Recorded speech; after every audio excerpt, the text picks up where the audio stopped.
بات خواجہ بختیار کاکی کا واقعہ ہے. حضرت خواجہ بختیار کاکی باز وہ بر صغیر کی سب سے بڑی بارگاہ ہے.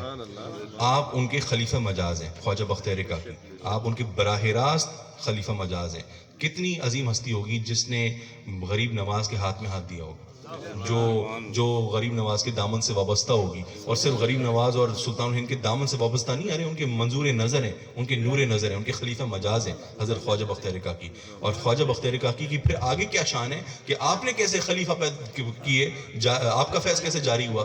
پاک پتن کے جو شہنشاہ حضرت بابا فرید گنج شکر ہیں وہ آپ کے خلیفہ مجاز ہیں, وہ آپ کے خلیفہ مجاز ہیں. تو حضرت خواجہ بختیار کاکی کوئی معمولی ہستی نہیں ہے میرے دوستو, وہ اکابر اولیاء کرام کی صفوں میں شامل ہیں, سابقون میں سے ہیں.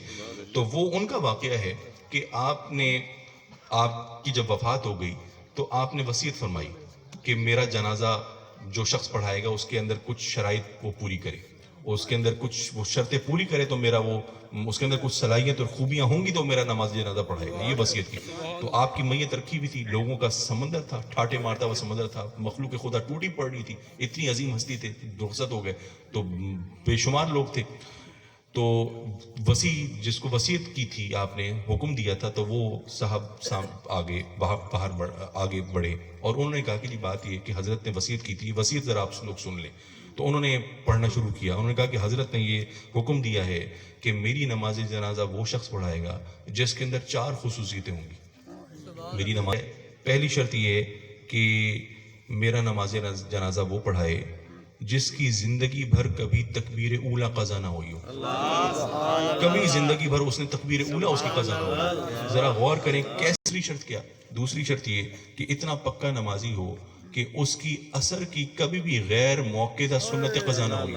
شرط یہ کہ اتنا پکا نمازی ہو کہ اس کی کبھی تہجد بھی قضا نہ ہوئی, شب بیداری میں اس کا وقت گزرا ہو, قیام اللیل میں اس کا وقت گزرا ہو. اور آخری شرط کیا, چوتھی شرط یہ کہ اتنا پاک دامن ہو, اتنا گناہوں سے بچنے والا ہو, اتنا غیرت مند اور حیادار ہو, با حیا ہو کہ کبھی بھی اس کی نظر نے غیر محرم کے چہرے کو نہ دیکھا, کبھی بھی غیر محرم آنکھوں نے کبھی بھی غیر محرم کو نہ دیکھا ہو, اتنی پاکیزہ نظریں ہوں. تو یہ 4 شرائط تھیں. جب یہ پڑھی گئی مجمع میں تو وہ تو لوگوں کو سانپ سونگ گیا, سب کے گردنیں سب کی جھک گئی, کوناٹا چھا گیا. تو تھوڑی دیر کے بعد ایک بندہ آگے بڑھا اور روتا دھوتا وہ آگے حضور کی میت کے پاس وہ آیا, اور اس نے آپ کے چہرے مبارک سے کپڑے کو ہٹایا اور اس نے روتے ہوئے کہا کہ حضور آپ خود تو دنیا سے پردہ فرما گئے, خود تو آپ تشریف لے گئے, اور میرا پردہ آپ نے مخلوق کے سامنے چاک کر دیا, میرا راز آپ نے سب کو بتا دیا. وہ کون تھا؟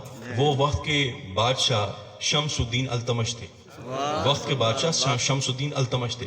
تو وہ ان شرائط کو پورا ان کا طریقہ کار رہا ہوگا, تو ان کے یہ معاملات تھے. تو پھر وہ آگے بڑھے اور پھر انہوں نے نماز جنازہ پڑھائی. کئی کتابوں میں یہ واقعہ ہے, مستند واقعہ ہے. تو میرے دوستو یہ ذرا غور کریں کہ اس دور میں تو سلاطین جو بادشاہ ہوتے تھے مسلمانوں کے, وہ اتنے نیک صالح ہوتے تھے, وہ اتنے اللہ سے ڈرتے تھے کہ میرے دوستو ان کی نمازوں کا یہ حال ہوتا تھا کہ کبھی نماز قضا نہیں کرتے تھے. تو آج کا مسلمان جو ہے اتنا غافل کیوں ہو گیا, کیوں وہ اس نے یہ نمازیں پڑھنا چھوڑ دی ہیں. میرے دوستو مجھے کتابوں میں آپ دیکھیں, ہم ذکر پڑھیں تو نور الدین زنگی اور محمود غزنوی اور یہ شمس الدین التمش حضرات گزرے, صالحین عابدین میں سے تھے. نور الدین زنگی وہ بادشاہ تھے اپنے وقت کے, اور میرے دوستو ان کے بارے میں تو یہ آتا ہے کہ کئی دفعہ سرکار مدینہ نے ان کو خواب میں زیارت کروائی. ایسے نیک صالح لوگ ہوتے تھے اور رعایا کے محبوب ہوتے تھے, اپنی رعایا کا خیال کرتے تھے, اور عبادتوں ریاضتوں میں ان کا وقت گزرتا تھا, اور اللہ تعالیٰ سے خوف خدا ہوتا تھا ان کے دل میں راسخ. تو یہ لوگ ہوتے تھے میرے دوستو. لیکن آج کا مسلمان, آج کے لیڈر دیکھ لیں, انہیں پتہ ہی کوئی نہیں, اتنے وہ غافل ہیں اور اقتدار کے نشے میں دھوتے ہیں, انہیں پتہ ہی نہیں کہ کیا کرنا ہے, مسلمانوں کو کس طرف لے کے جانا ہے, ان کی نیا کیسے ہم نے پار کرانی ہے. تو میرے دوستو یہ سارے